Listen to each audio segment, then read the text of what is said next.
When someone walks into a room and speaks, why do we listen? And when we zone out, what's missing?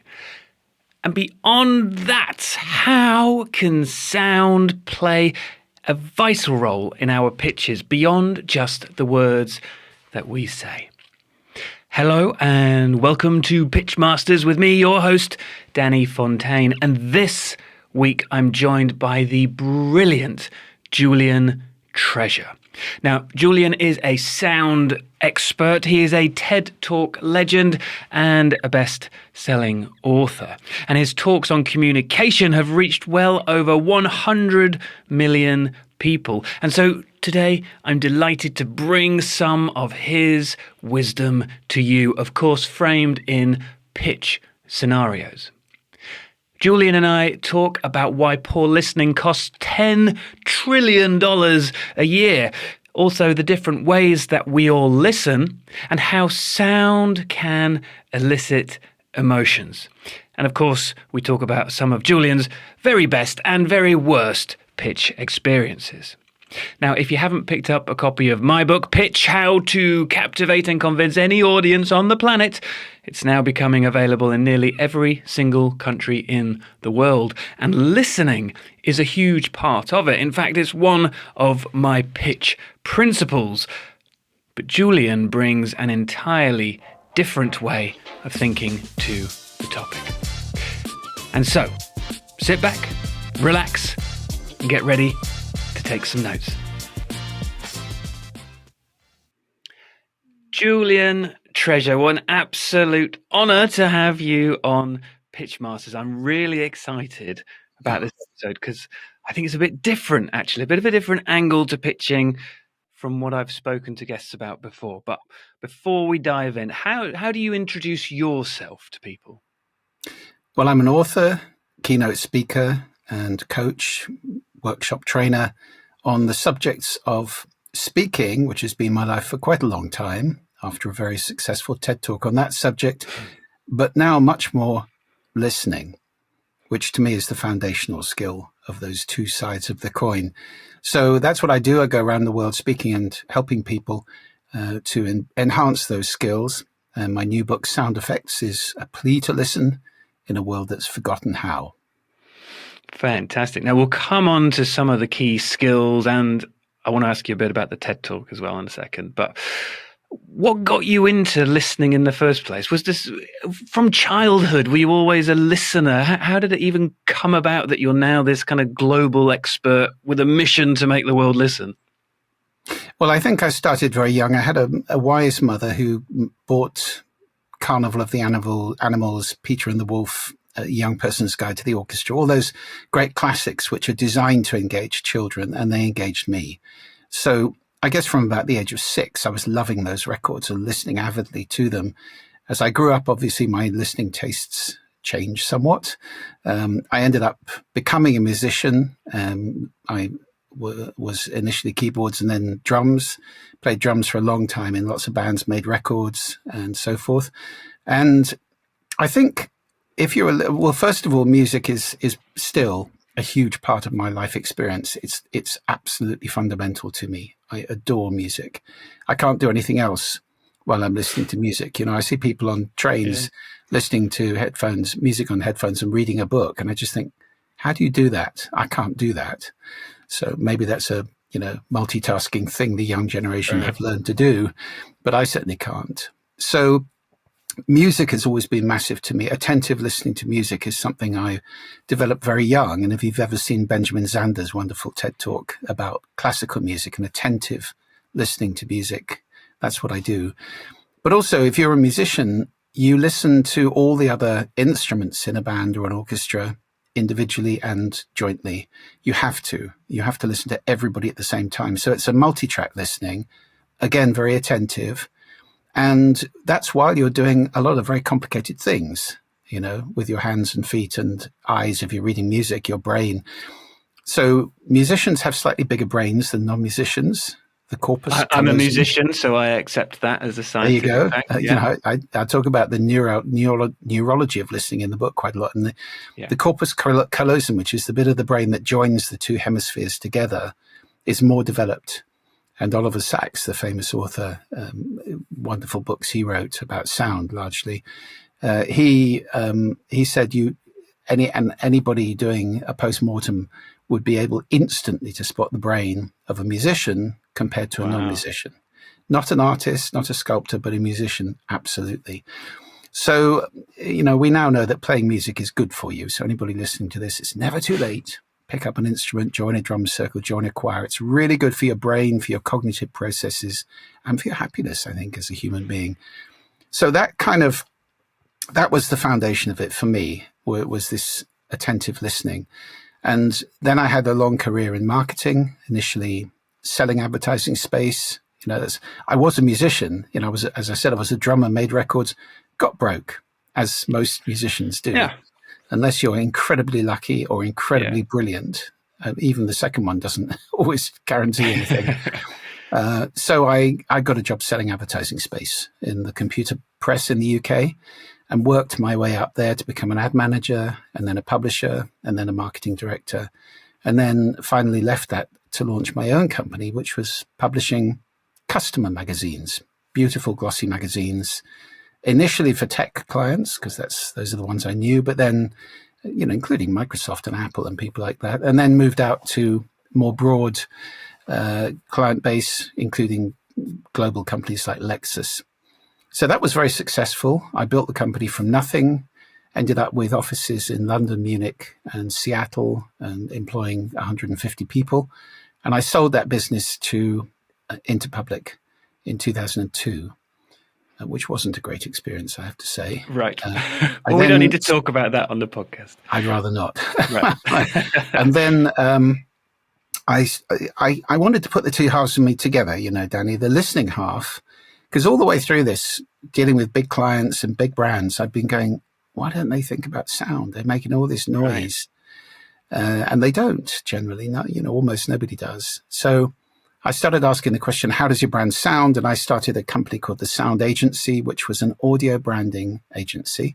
And I ran that for 20 years, from 2002-3 right through to 2023, asking that question and answering it for some major clients around the world. So that was all about listening.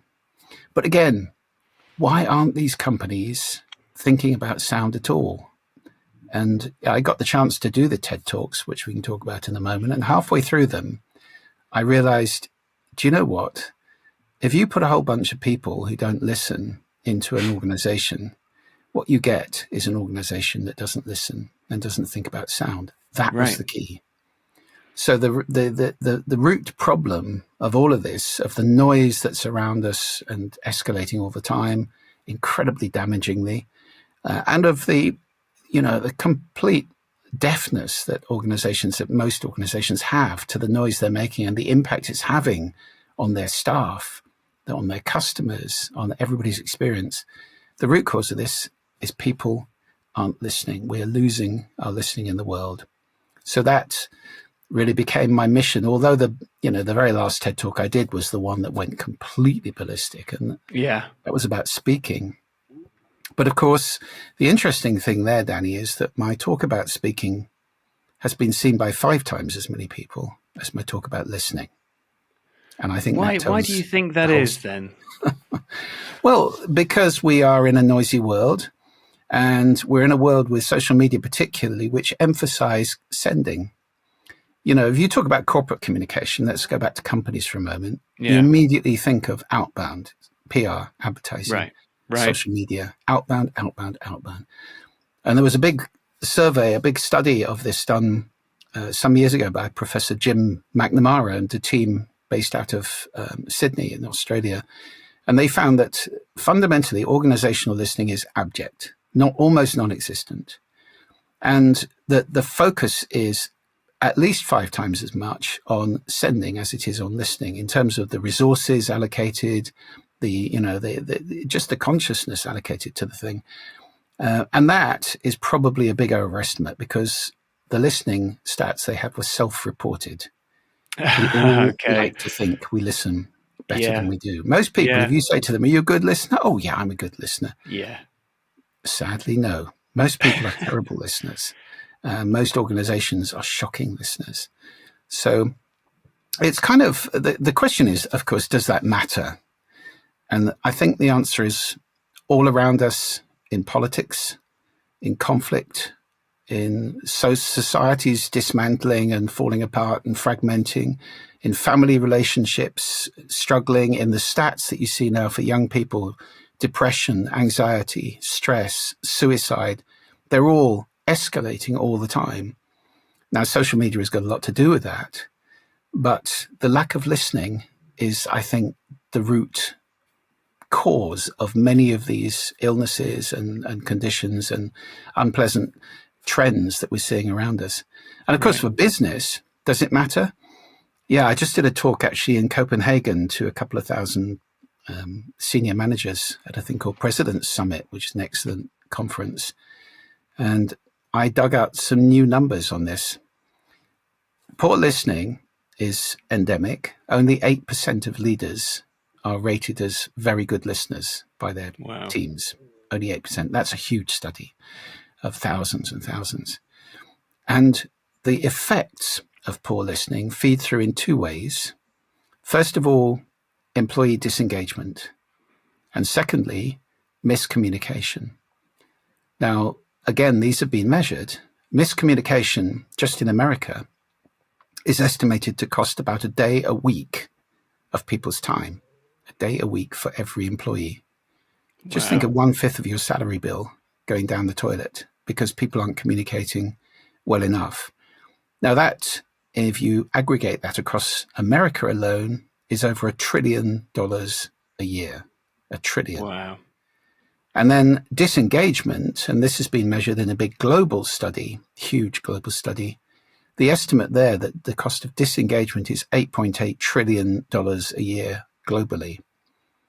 So I think it's fair to add those two things together. Just, there may be Wow. some overlap there, but, Yeah. $10 trillion a year plus for the world is the cost of people not listening. This is hidden.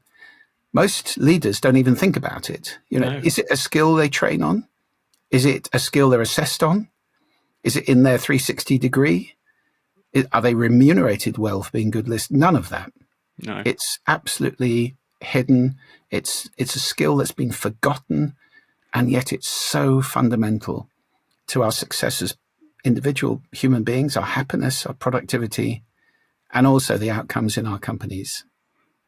Yeah, I mean, it's an entirely different way of thinking about it for most people. I mean, reading your book and hearing your TED Talks opened my eyes, even as someone who, to your point, thinks they're a good listener and has a good ear. I hadn't quite put it into these big real world perspectives about how it could really be the root of many, many issues that we face. And whether that's the huge world or business, I think certainly in a pitch, if we can zoom right into that 1 hour we have in a room with executives, with probably neither side really listening, only thinking about what they want to say more than anything else. I mean, you've obviously had a lot of experience in pitches in those years that you were in marketing, etc.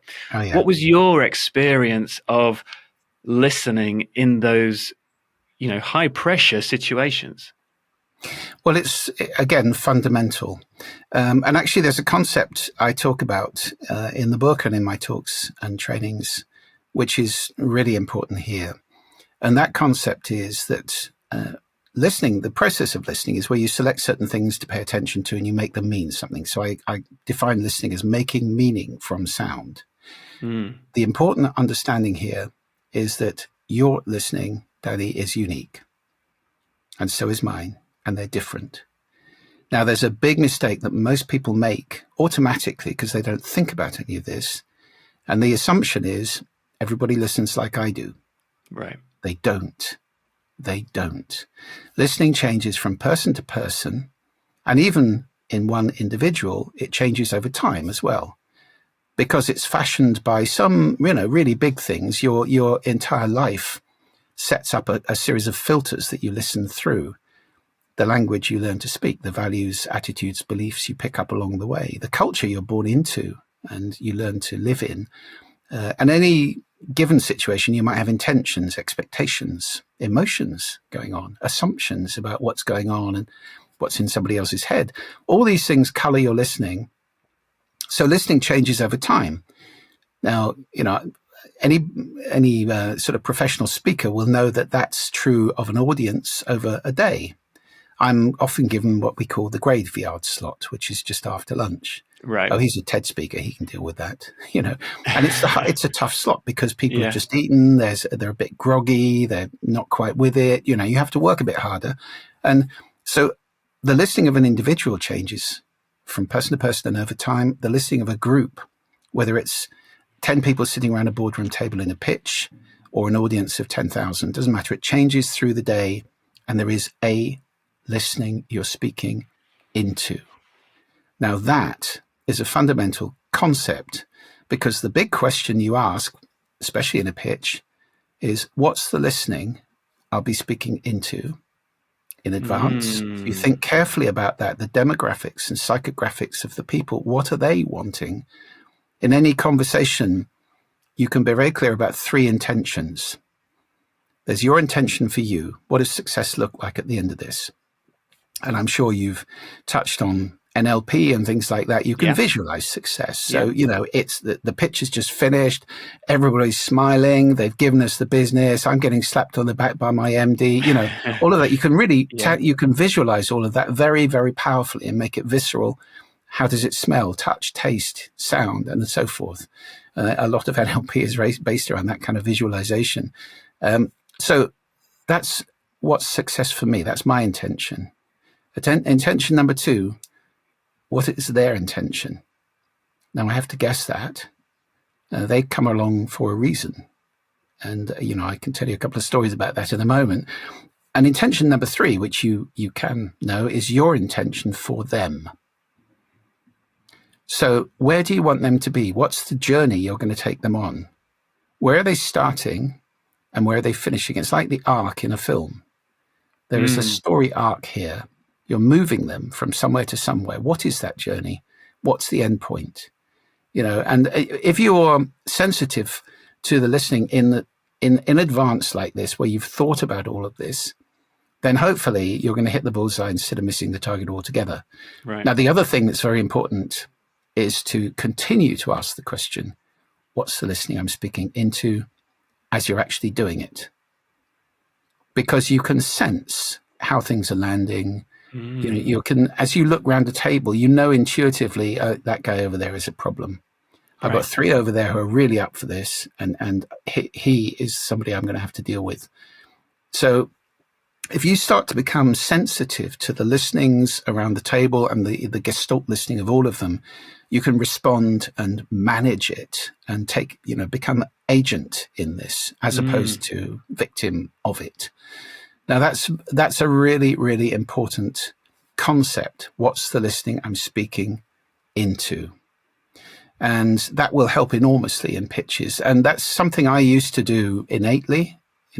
I never thought about it in these terms until I'd worked all this out and done the research. But formalizing it really helps people, I think, to understand a process which for great pitchers, I'm sure you've done this, intuitively for years, Danny, if not explicitly. You're going in with a team of people to pitch a huge product, you're pitching many multi-million pound deals to another group.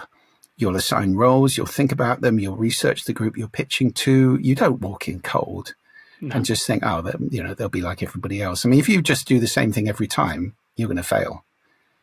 So it has to be that carefully curated, that you're defining the speaking you will be speaking into. You design everything, your content and your delivery, to fit. And the old you can shock the listening in the way that Peter Marsh did in that famous pitch to British Rail. You can really take charge of the listening in that way. You can shock people out of complacency. This isn't just another pitch. This is different, interesting, fascinating, engaging, shocking, upsetting, challenging, whatever it might be. So you need to think very carefully. That was a risk, of course. I mean, he could have really pissed off British Rail. They could have left. And Oh, they could I have think he walked out. probably messed up loads of other pitches beforehand trying some of these bold things. Yeah, absolutely. Yeah, we So don't if we know can that get story. no, exactly.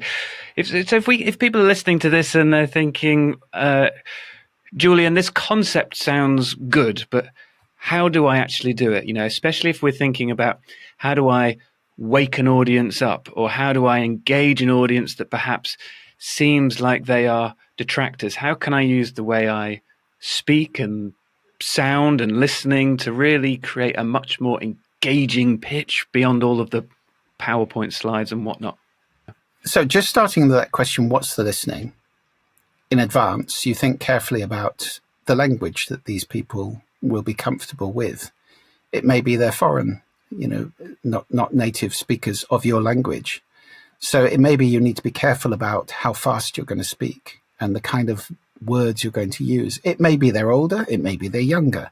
It may be they're a really hip, cool. If I went into pitch to, I don't know, Google or somebody like that, I would probably use different content and vocabulary and delivery and dress differently as well.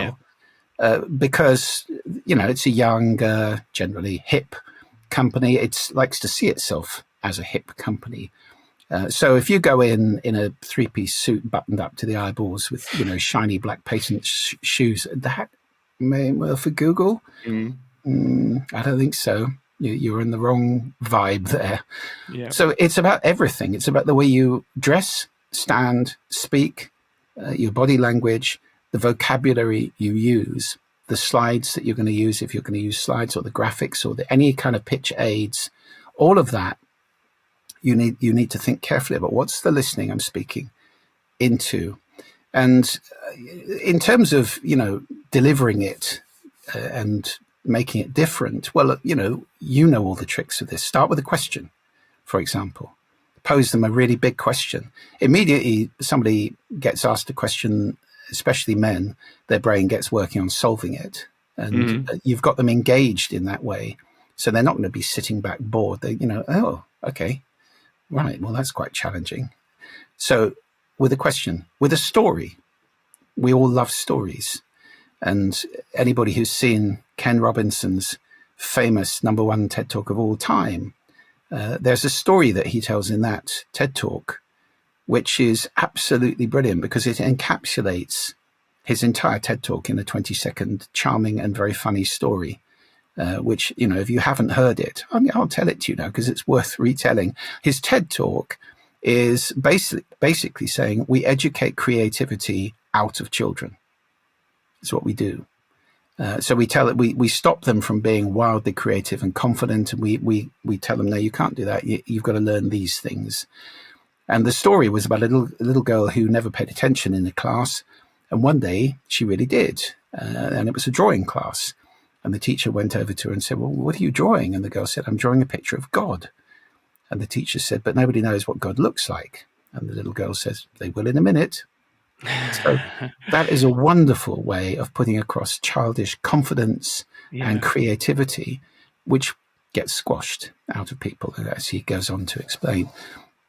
So a little story like that can engage people immediately. When you say, let me tell you a story, it's almost like you can do anchoring as well. You can have a storytelling chair that you go to whenever there's a story, if it's a long pitch. So you go and sit on your storytelling chair and everybody goes, oh, good, a story. Yeah.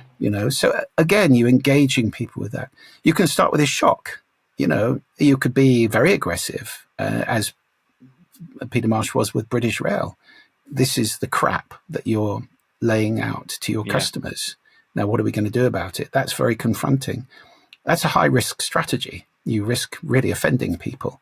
But if it's true, and if you know that they are aware that there is a flaw, a fault, a problem, isolating the problem and really confronting them with it at the beginning can be very powerful as well. So there are lots of ways of doing this, but again, what's the listening I'm speaking into? Do they have a sense of humor, or are they extremely po-faced? And that changes from culture to culture. I might be a lot less humorous and lighthearted with, I don't want to be racist or rude about anybody, any particular types. But, you know, if it was in Germany, I think I might be a little bit more formal than I would be if it's maybe Italy or Ireland or somewhere like that, where there's a bit of a kind of levity underlying the whole culture. So very important to be conscious of all these things. And of course, culturally, massively important, especially if you're pitching in Japan, China, you know, any cultures which are very different, where formality and politeness are done in certain ways, like how you hand your business card to a Japanese person. You know, you can actually really offend them by just holding out your hand and giving them Well, how a do you card. do it then? Both hands on the card with a small bow. Okay. You know, two hands with the name facing towards them. That's the polite way. And if you get handed a business card by a Japanese person, you'll see they always do it that way. So, you know, again, and you also have to be sensitive to cultural norms in order not to be upset yourself. I mean, I've done pitches in the Middle East where around a big boardroom table where they're all sitting there doing their email on their phones. Right. And it would be quite easy to get offended. You know, guys, I'm pitching. This is a big project. Hello. You know, but that's the way they are. Yeah. And, you know, they do that to everybody. So it's a level playing field. It's not like it's personal. Right. And if you can snap them out of it without being offensive, well, that's great to do. You know, I would use sound in my presentations, which maybe can be quite surprising to them. Maybe pose a question, do an exercise, have a state change of some kind, have them stand up and do something. You know, engaging people in something active is a very powerful way to, again, to bring them into the room as opposed to thinking about what they're going to have for lunch or comparing you to the last pitch. So that's a really interesting point you just made. So I think there's lots of people out there that talk about how to be a good presenter with body language and tone and timbre and all of the things that you're an absolute expert in. But we never hear much about sound beyond our voices in a pitch. And again, maybe you can explain the power of sound a bit more than me, but in terms of memory recall, nostalgia, emotion, sound can really elicit those feelings from an audience. And should we be, and how can we be using those in a business kind of pitch? Well, sound is very powerful. It affects us in 4 ways. Again, talk about this in the book. First, physiologically, it changes our bodies. So a sudden sound, well, I can demonstrate this to you. So, for example, let me just check what I've got here. Oh, yeah. Okay.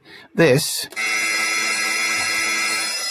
hopefully you could hear alarm bells. I could hear that horrible sound, okay. Yeah. Well, you know, if your alarm clock sounds like that at home, please change it. It's not good for you. That's going to elicit a fight-flight response. The clue's in the name, isn't it? Alarm clock.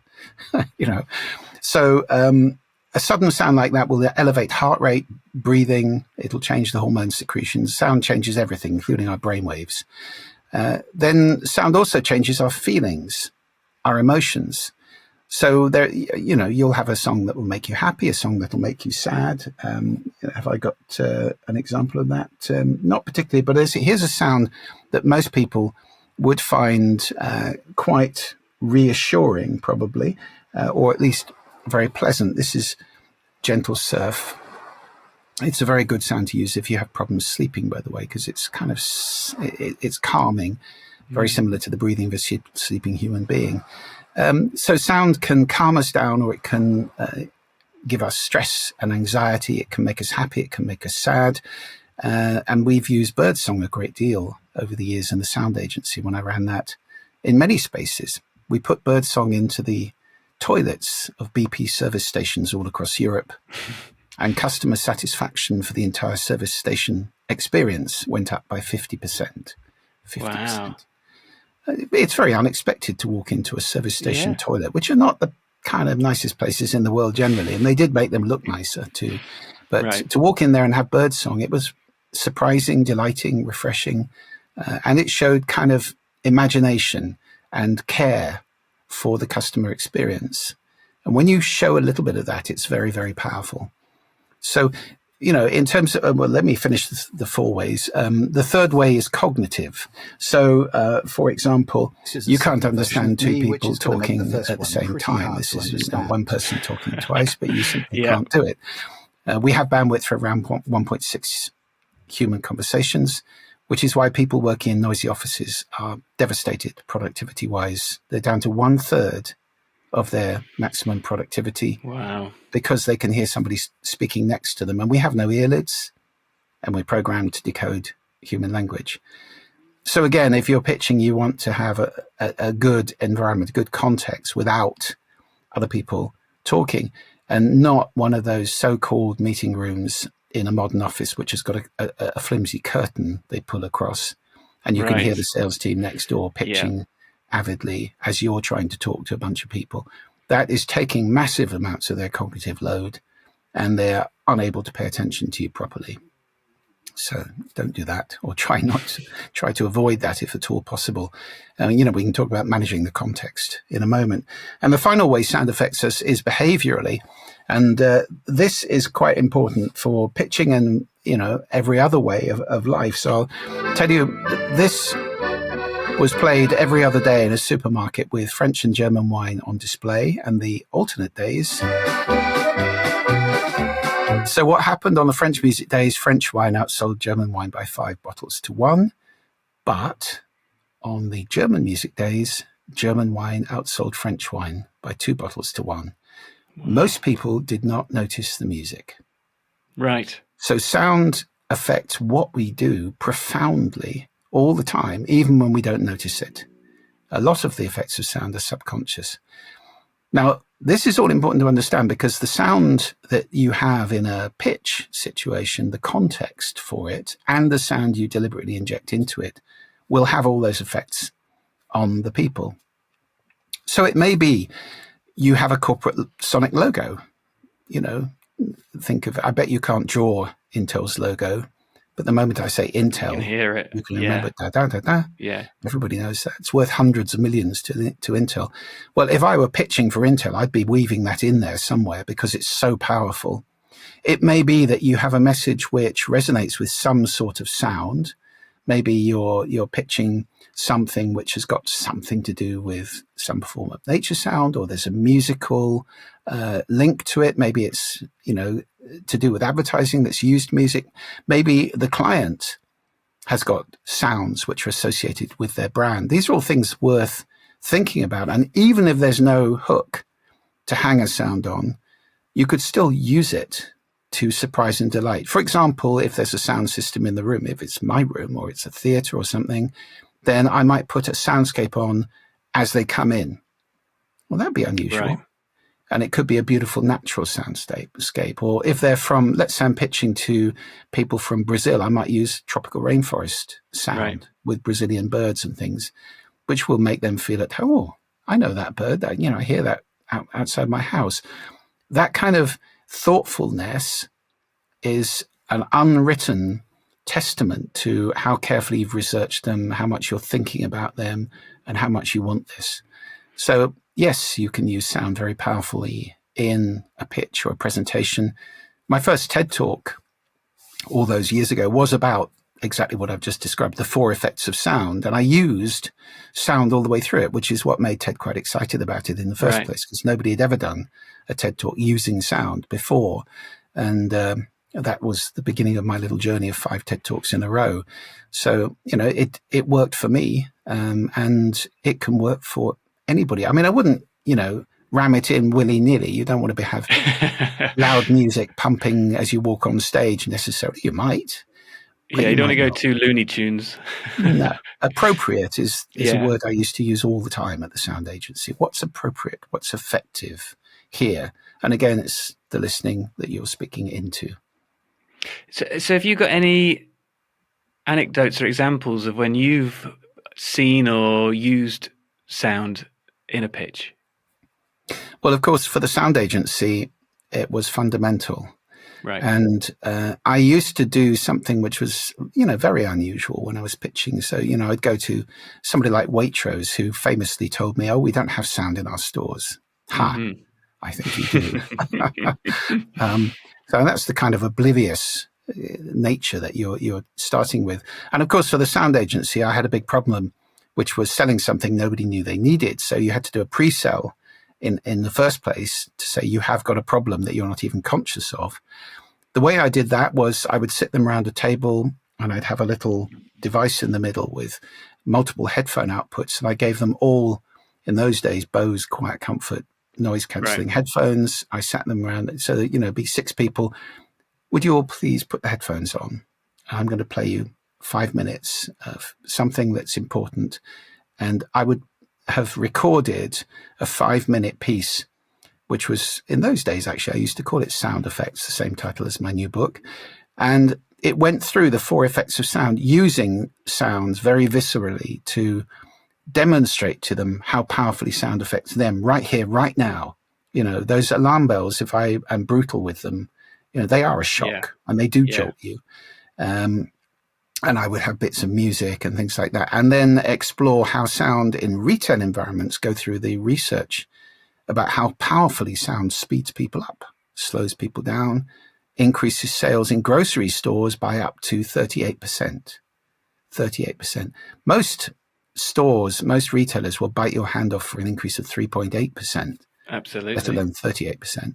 So, they had no idea that the terrible sound they were inflicting on people, which comprises buzzes of chiller cabinets,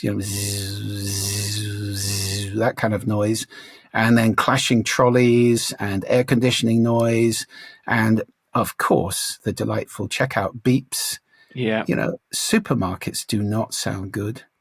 And if that cacophony is going on, it's making people leave faster and also become numb, So that famous piece of research that established the 38%, that was done by Ronald Milliman many years ago.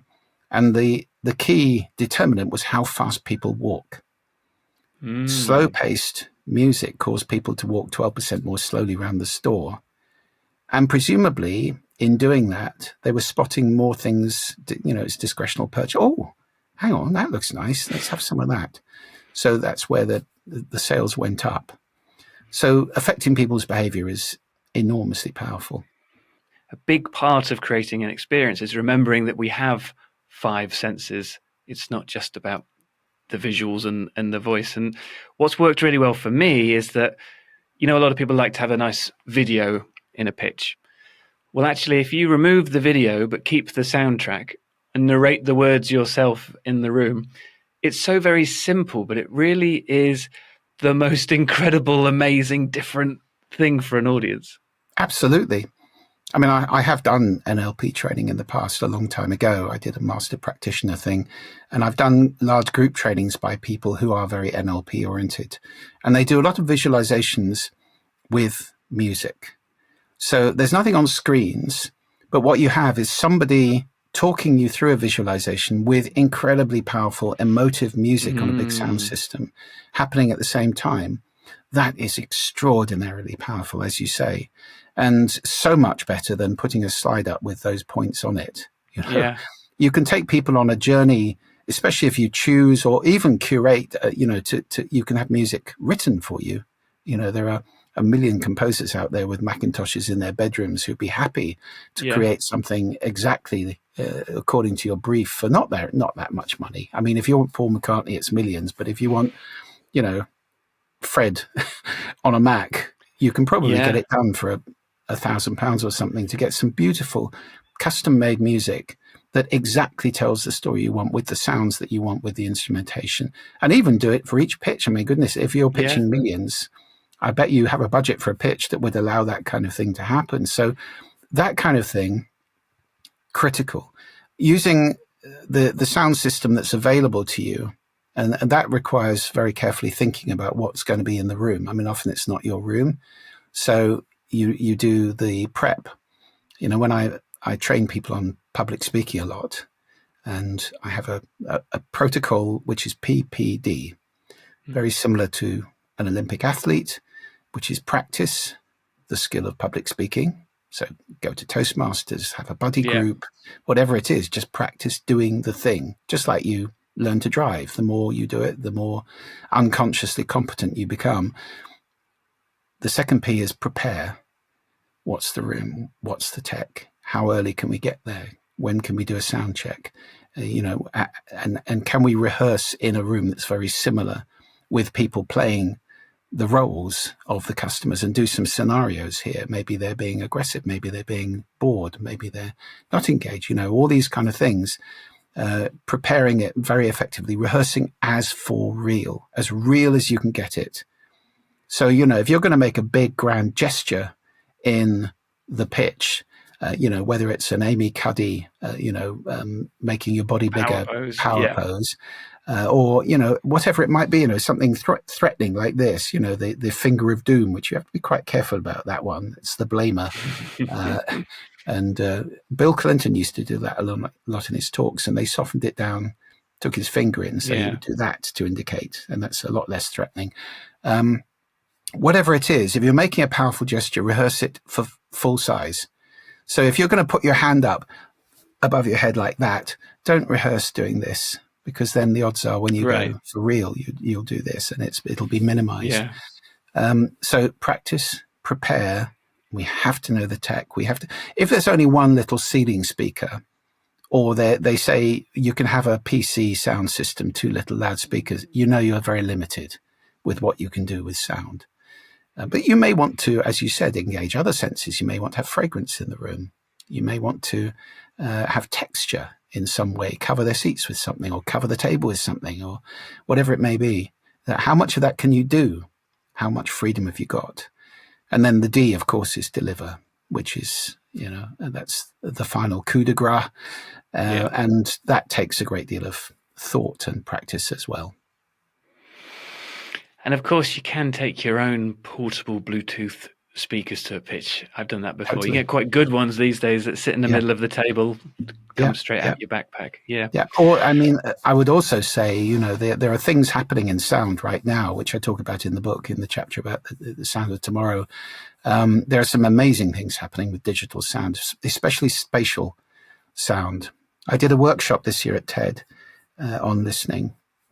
And I was very lucky that my friends at L Acoustics, which is one of the world's leading PA companies, they've done PA for Pink Floyd and all sorts of huge gigs. But they have developed an incredible multi-channel spatial sound system called Hyris, which is extraordinary. I've done a demo of that in their facility in Highgate. But they gave me an 8-channel surround sound system in the room at TED. They brought it all the way over from Calgary to Vancouver. Wow. A wonderful engineer set it up and worked. And I designed all the sound in advance to be spatial around you. So it went not just left to right at the front, it was front to back, side to side. We didn't have vertical in that situation. We couldn't do that, which Hyris does do. But it was wonderful because I was able to engage people with sounds that moved around them, aircraft taking off and cars going past and whatever it might be. So it's worth thinking about that as well, because that's becoming very easy to do now. So spatial sound, high quality sound. If you're going to use sound in a pitch, then it has to be high quality. Yeah. So you could use headphones like I used to do, which guarantees your quality. It's brilliant. And that's fine. If you've got 4 or 5 people, that's a really good way to do it. It's also quite surprising. Or as you say, high quality Bluetooth speakers, big ones, not tiny little cheap ones. The worst thing you can do is deploy sound and have it come out tinny or distorted. That's just, you're shooting yourself in the foot. I get ideas for pitches all the time from things I read and things I hear. Your book's full of ideas. Tell me the story of Pythagoras and how he used to present, because that made me think, could you try that in a pitch? It might not go down well, but yeah. Pythagoras used to erect a screen in front of the teacher so that the first-year students, who were called acousmatikoi, actually, so that they couldn't see the teacher, because he believed that seeing the teacher was distracting from the real business of learning and communicating, which is listening. So again, that could be it would be a dramatic beginning, at least, to a pitch, wouldn't it? They come into the room and you start talking to them when you're not even there. Yeah. That would be unusual. So many of these things, now with technology, there's so much we can do with Bluetooth, with wireless microphones and so forth. It's very easy to set things like that up. And it's worth thinking about how can I really, as long as it adds something. I mean, a gimmick for a gimmick's sake, Right. it might be memorable. But then if I were the client, I'd be going, yeah, it's just a gimmick. Yeah. Whereas if it's actually got some sort of symbolism that pitches into what you're actually saying, that really connects with them, with their problems, or with the solution that you're proposing, well, how powerful is that? And I think on that note, for me, one of the things that we're really trying to do in a pitch is build genuine trust. Because at the end of the day, whoever is paying for your product service idea wants to trust that they're going to get the service that you're promising. Can sound and music help to build trust, do you think? Well, if you get it right, certainly. And again, you have to be sensitive here. The worst thing you could do would be to go into an audience of, older people with suits and ties on and so forth and start playing them hip hop or something like that, which is not going to work. And I see that kind of inappropriate music being deployed so often in public spaces.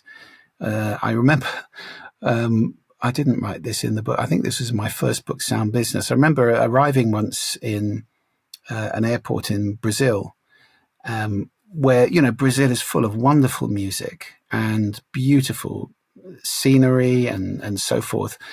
And as you were standing in the line for customs, they had TV screens above with sound on, which is quite an interesting idea because it's a bit boring standing there. You can engage people. And maybe, how about having a beautiful film about Brazil and the joys of the country and the incredible music in it? Nope, they had something like Yo MTV Raps or some such thing on, which had nothing to do with Brazil and Yeah. would seriously piss off half the people in there because, hip hop is not everybody's cup of tea. So, again, you need to think carefully about this. It is possible to disconnect from people by getting it wrong.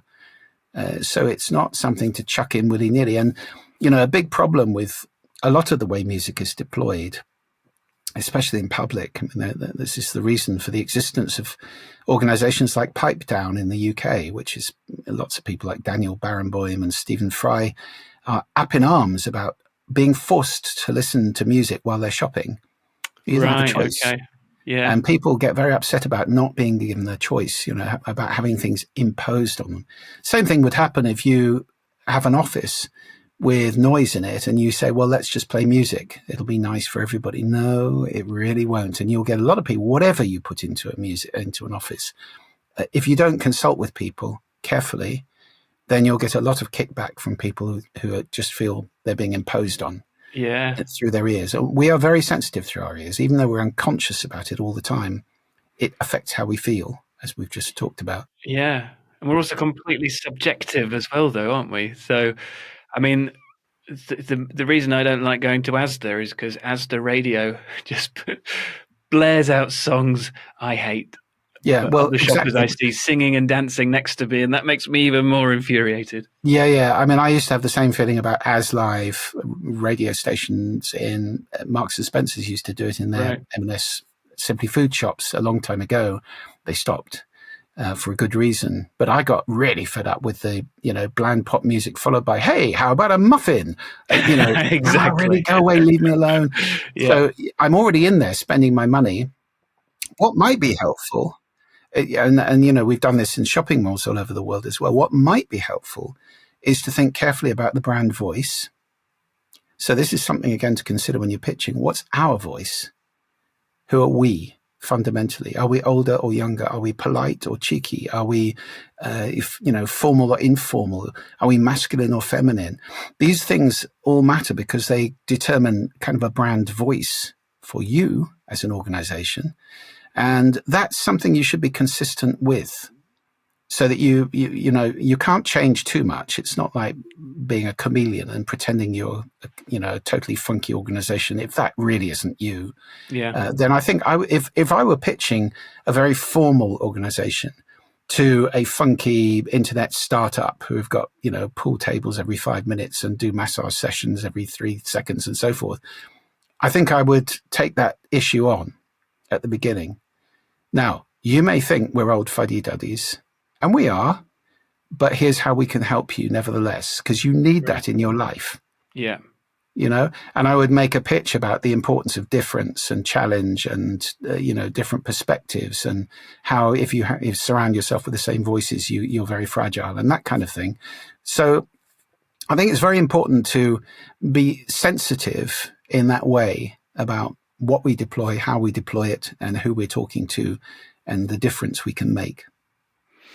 And this might not be a short answer, but maybe the topic's too big. But I've been involved in a lot of graphic design branding in my time.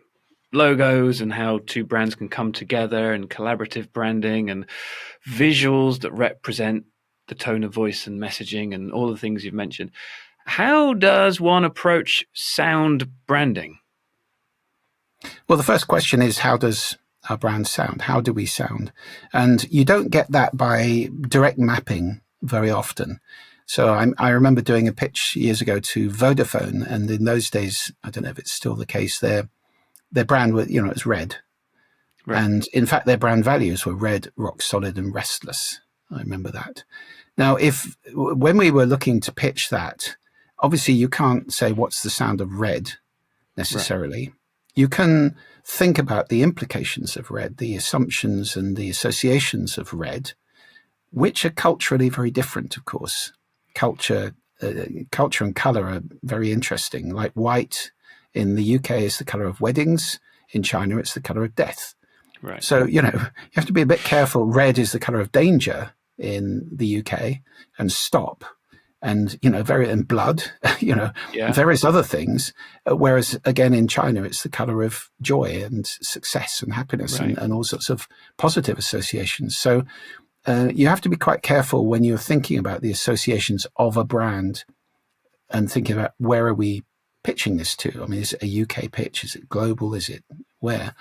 But you have to go back to the brand architecture in the first place, the brand values, the brand personality, and understand that, the core, the root of the thing, rather than interpret a visual identity and sound. That's not very effective. So you kind of gone down too far, and going across doesn't work. Go back to the heart, and then derive from the heart, again, sound that is appropriate.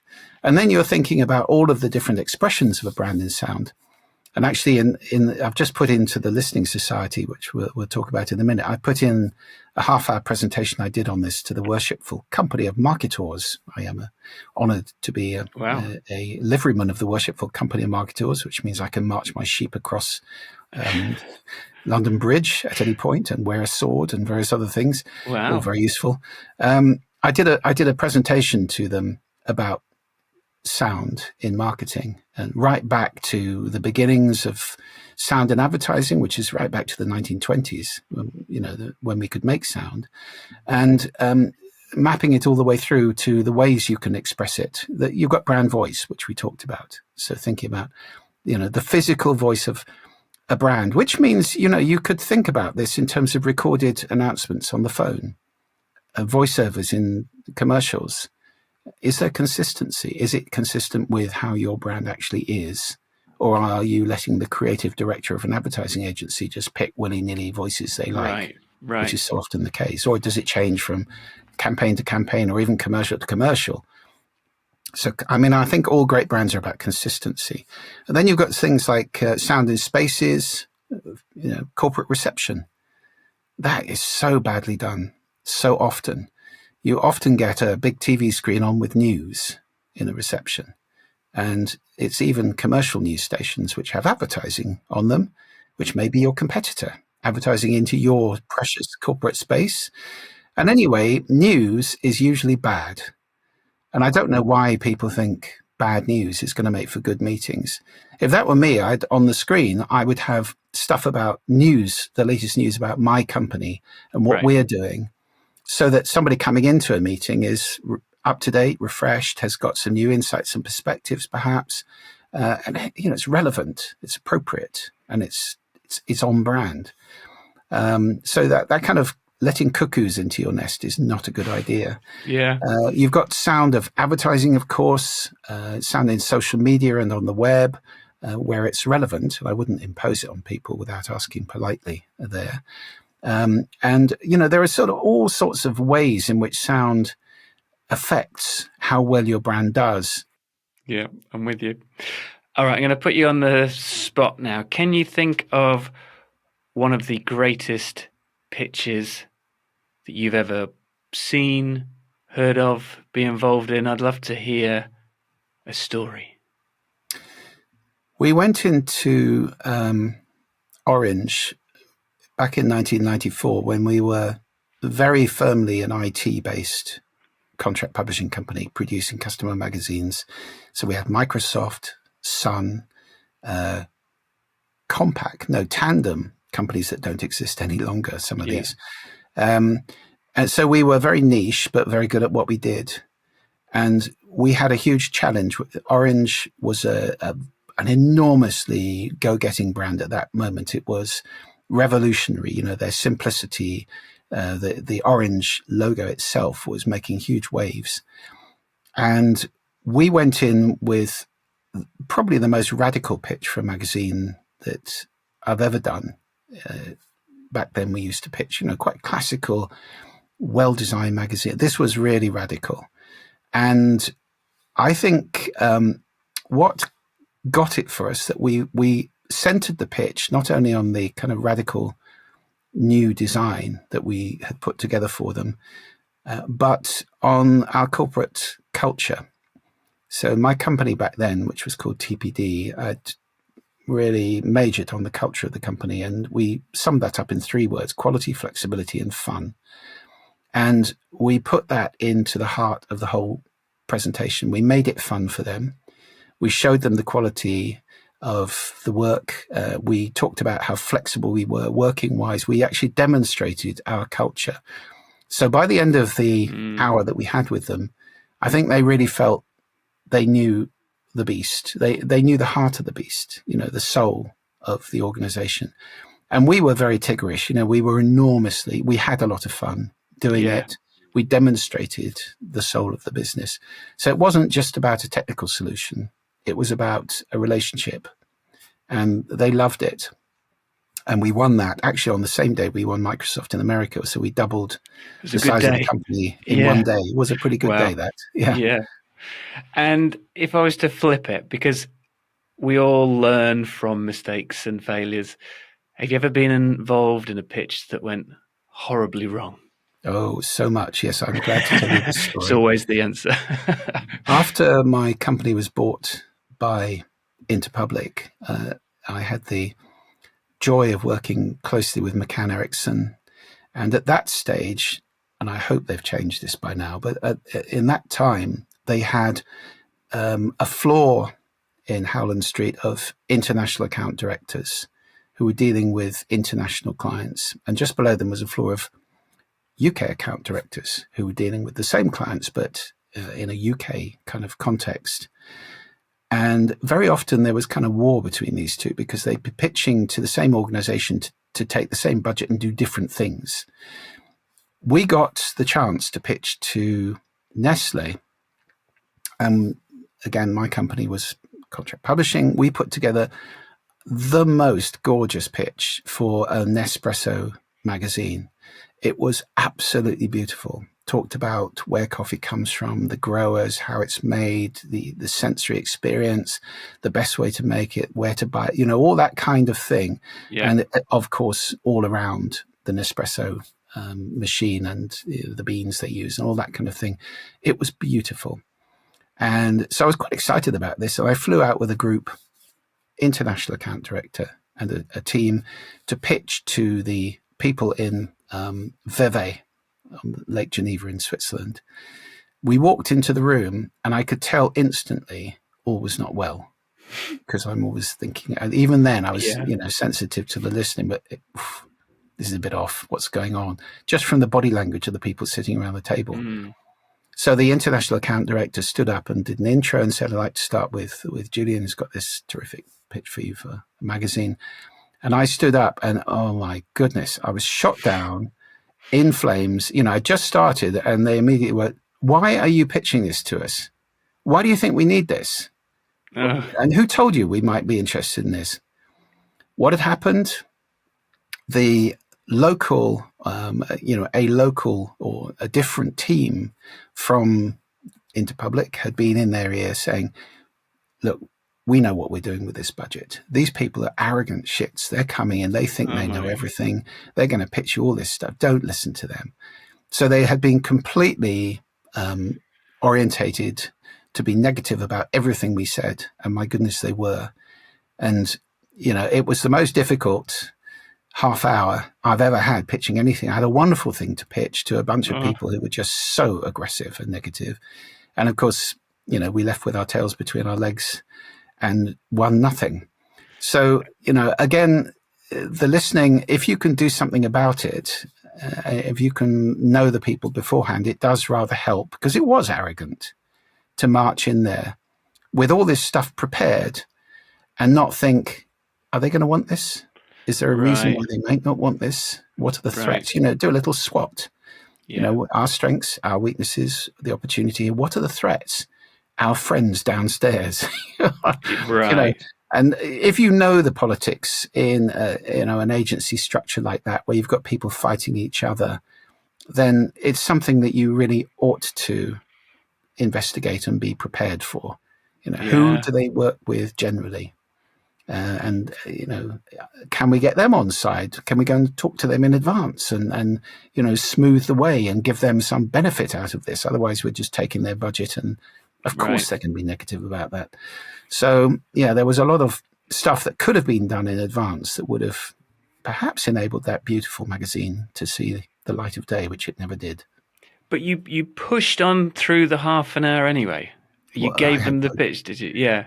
I had no choice. I mean, there were senior people from Interpublic there, and I was as much pitching to them as I was to the client in that case, showing what we could do to some very senior people. So I did my best, I of course did a reasonable job under the circs, but those were not good circumstances. I only asked that because I wonder, in hindsight, of course, the research before the pitch would have been what changed the situation. But we've all been in pitches where we have an audience that has a similar kind of attitude.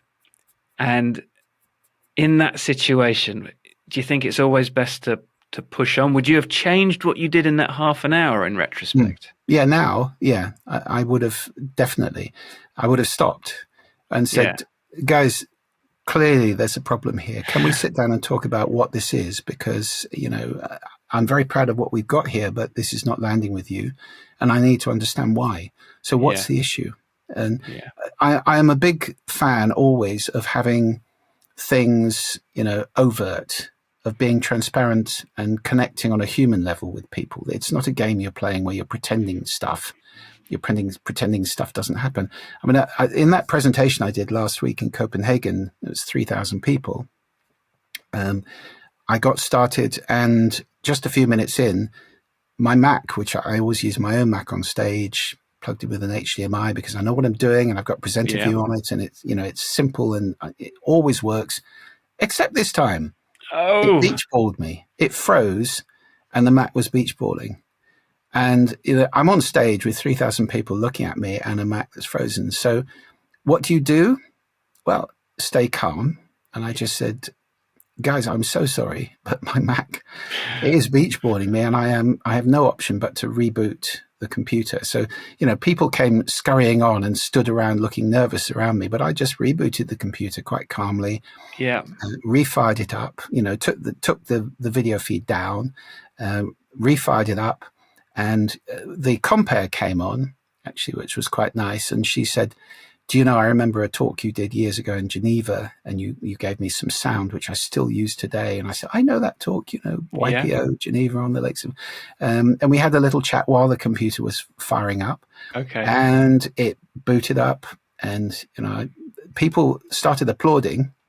as they Right. often do at TED, I've seen people dry and look terribly confused because they forget where they're going, and the audience Yeah. immediately starts to applaud in Yeah. sympathy. And it came back. I said, "Wonderful news! The computer's back." There was a cheer from the audience, and we got going again. And many people afterwards said, I loved your talk, especially how you dealt with that terrible thing of your computer freezing, because you were Yeah. so good and you stayed so calm. Sometimes adversity can really help, and pretending things aren't happening, I think, never works very well. No, So, don't fake it. yeah, the answer, Danny, is definitely if I were doing that really dreadful pitch in Vevey now, I would stop.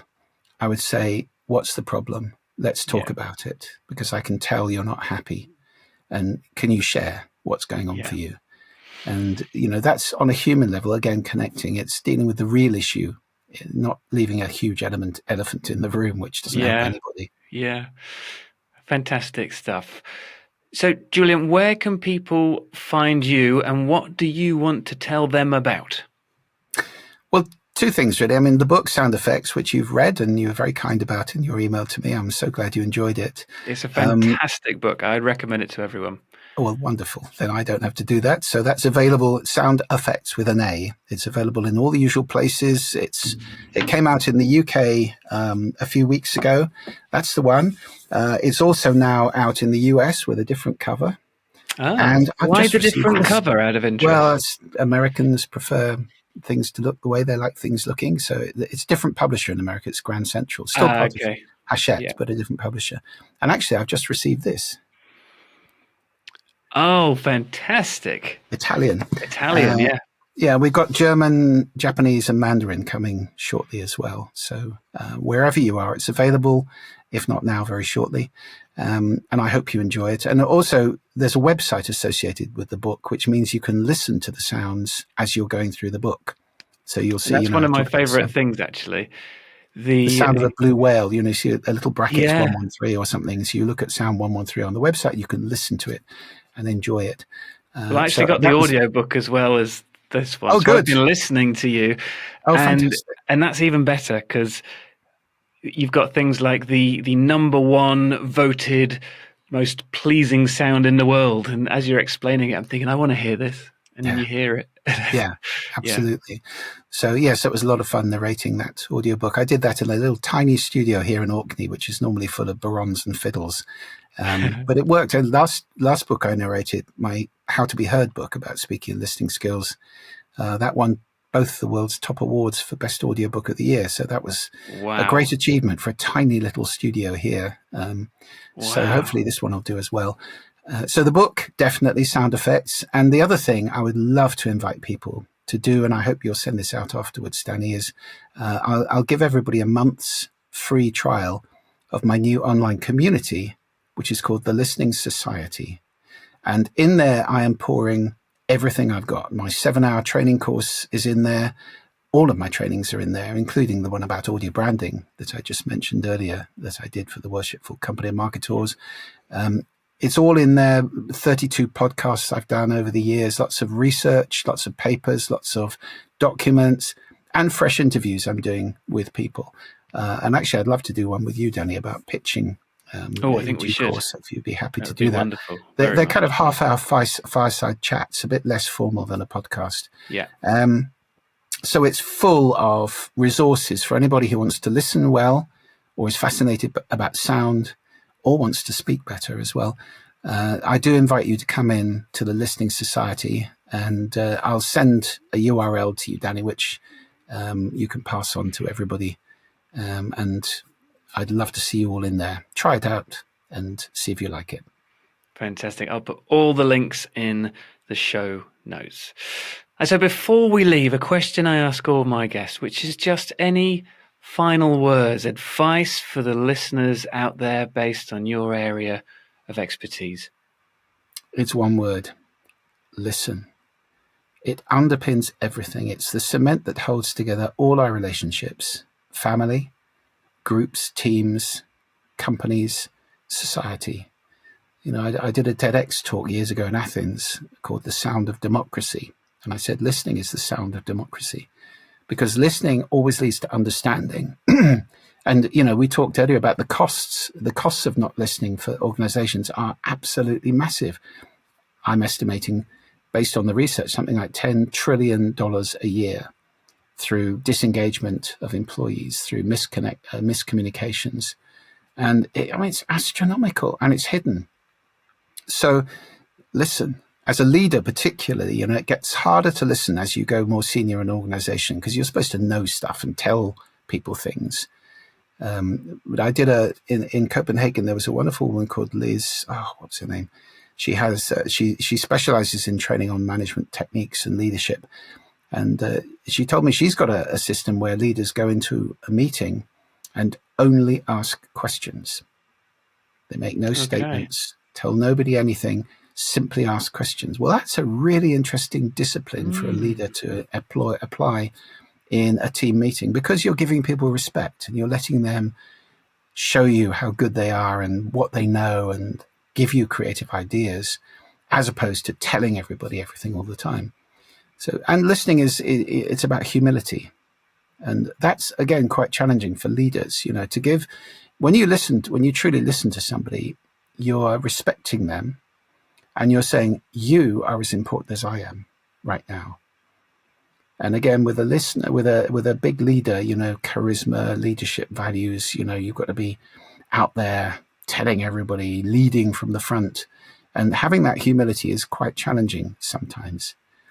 So we know that leaders are not great listeners. And, you know, if anybody listening to this is a leader, really take it on, because a listening leader is so powerful, so much more effective than a leader who doesn't listen.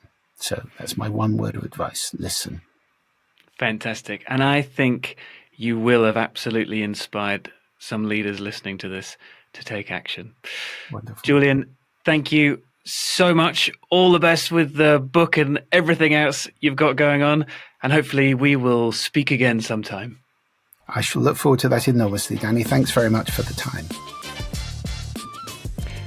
You have been listening to Pitch Masters with me, your host, Danny Fontaine. You can find me on social media: YouTube, Instagram, TikTok, Facebook, and LinkedIn. Just search for Danny Fontaine or Pitch Guy for exclusive clips from behind the scenes and from the show. You can also find where to order my book, Pitch: How to Captivate and Convince Any Audience on the Planet, by searching on Google or visiting pitchguy.co.uk, where you'll also find additional resources and a newsletter to sign up to for exclusive content. As always, thank you so much for listening. Your support means absolutely everything to me. And feel free to reach out to me via my website as well. I absolutely love to hear great stories about incredible pitches. So, until next time, catch you later.